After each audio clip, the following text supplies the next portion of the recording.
Hello there, my name is Dr. Thomas Lancaster from Staffordshire University, and welcome to this digital presentation that forms part of the Staffordshire University Staff Research Conference looking at the field of contract cheating. This is very much a whistle-stop tour of something I've been involved with now for more than 10 years. I was one of the original founders of the contract cheating term, and now there's quite a big growing body of research on contract cheating, particularly looking at it from the international perspective, with lots of international partners involved. So there's lots of good stuff to share with you, including the work we've been doing in Southeast Europe, and I've been part of a research team looking at academic integrity in that region, and particularly seeing contract cheating emerge as a problem. There's lots of good work going on now in the international scene as well, particularly from Australia, and I want to highlight a lot of that for you, as well as to close by looking at more opportunities to get involved with this growing research field, of which we're really leading this field from within Staffordshire University. So here's a few of my credentials and links. I'm going to highlight the SlideShare account, slideshare.net/Thomas Lancaster, which will have the slides. You can review this presentation in more detail, as well as my website and blog, thomaslancaster.co.uk, which has a lot more details about this. I speak all around the world on these topics regularly. There's a huge archive of resources, not just in terms of traditional papers, but also in terms of slides, and I could very easily turn this short presentation into a full 1 hour research seminar for anyone who's interested.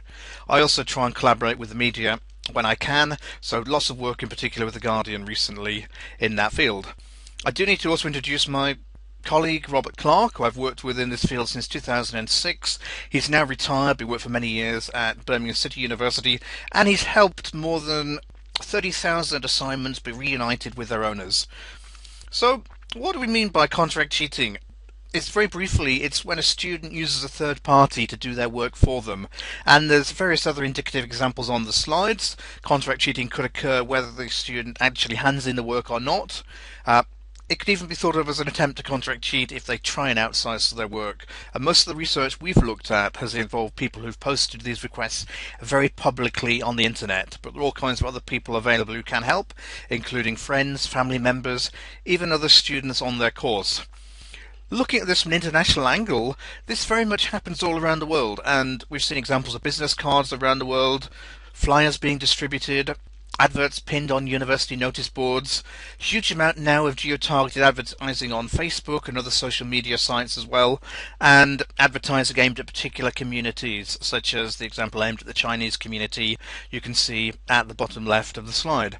And this is a problem because a lot of the people now who run these services, and we're talking about multi-million-pound industry here, have said that they have a big audience of international students using their sites. And China is one of these countries that appears in many of the writers and the company owners list of services, and there seems to be a lot of advertising aimed at them.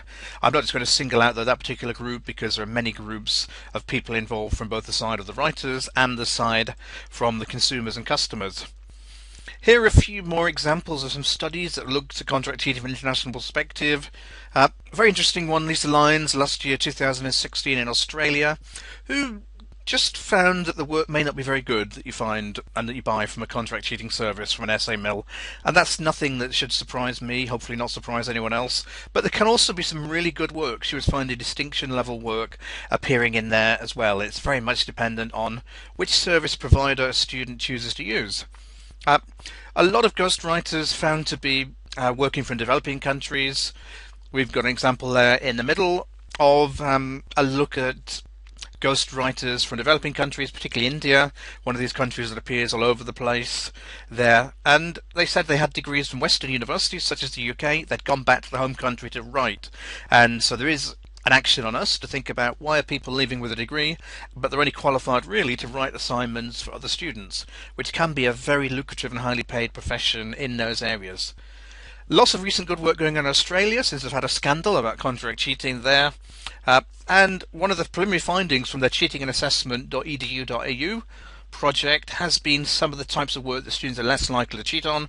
Particularly, we should be thinking about using practical work, individualizing assignments so we can trace them. I've done lots of work on that as well.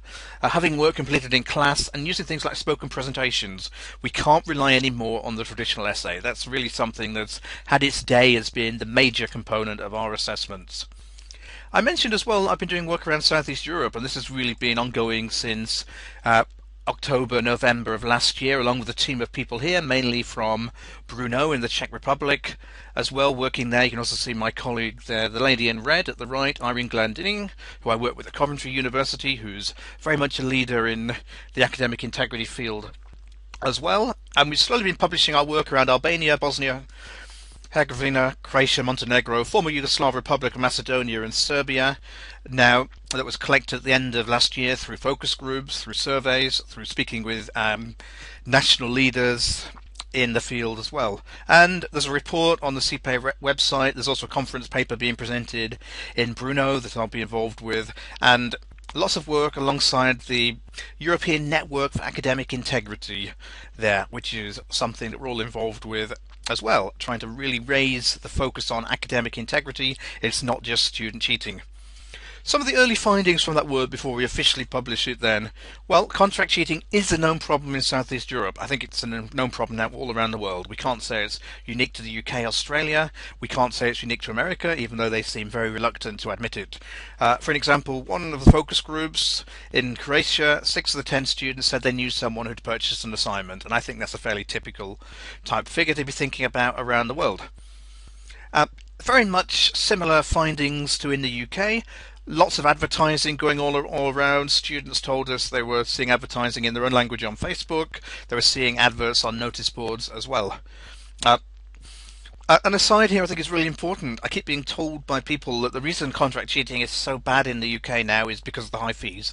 People are paying to pass. But when you go to these countries in Southeast Europe, many of them who don't charge fees, many of them still award students grants to help with their studies, they're seeing just as big a problem with contract cheating. So the issues are far more wide-ranging, and I think there's a lot more work still to be done about why students have to resort to contract cheating.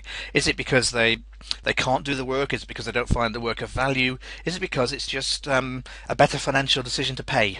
We really don't know. There's a lack of high-level statistics, particularly comparable statistics relating to academic misconduct. So it's very hard to do anything other than self-reported results here. And the same thing has happened in the UK. I've done some work recently with The Guardian, looking at the use of technology to cheat in exams, and very few universities have that amount of data breaking things down other than very high-level university-wide statistics. And some universities don't even seem to have that available.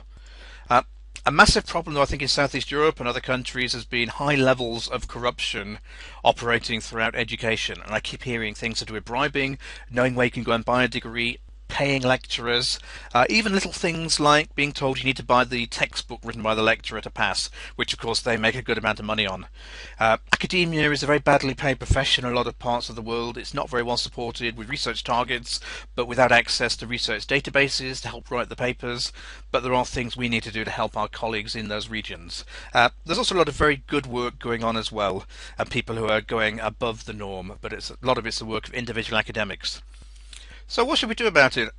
Here are a few ideas about research projects that you could be involved with. There's an educational and pedagogical side to this. There's a detection side to this, looking at it from a computing and artificial intelligence side. Lots of good work going on recently looking at writing styles to identify students, looking at particularly evidence, other countries in the world, and things like stakeholders and governance of contract cheating and the wider academic integrity policies. And I've mentioned students being very important here, and much of the good work I've been involved with, seen other people involved with recently, has been looking at partnerships between staff, students, student unions. And here are a few international examples of the type of work that's been going on. You can see our very own Staffordshire University there, awareness raising with the student union, contract cheating awareness weeks. We've had International Days of Action towards academic integrity, because many students are very much behind us doing this work.